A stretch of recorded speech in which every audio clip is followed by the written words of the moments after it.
Oh, Louis was amazing.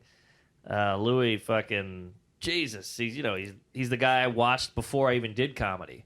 So to work with him, it's like that Seinfeld thing. He's like, I can't believe life is so long that I'm working with people I grew up watching, you know?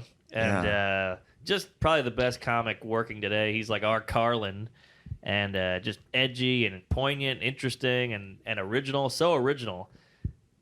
He's the guy who worries about if this joke has been done to a T, and he's like, I've heard jokes like that, so I won't go that way. He's the king, and just a humble guy. Like if you compliment him, he gets all embarrassed, and he just cares about good comedy, and just sweet guy and very giving. And those shows were amazing, and watching him was amazing. So yeah. So you guys sat down and like discussed jokes? Like, oh yeah, we would bounce bits because jokes are his whole life. That's his whole thing. So he'd be like, "What are you working on? What do you got?" And it's fucking terrifying. You go, "I got this idea," and he's like, "Oh, that's good." But I remember he had a great note. I had one joke. I would talk about how getting dizzy is a kid's version of getting drunk. Like getting dizzy that's what kids whine. What do you call it? Take the edge off.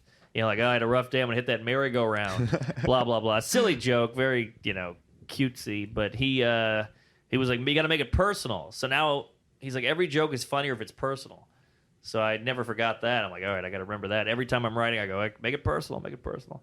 So instead of saying hangovers are weird, I go, I was hungover today. Just make it gives it that extra little kick. Hot breath.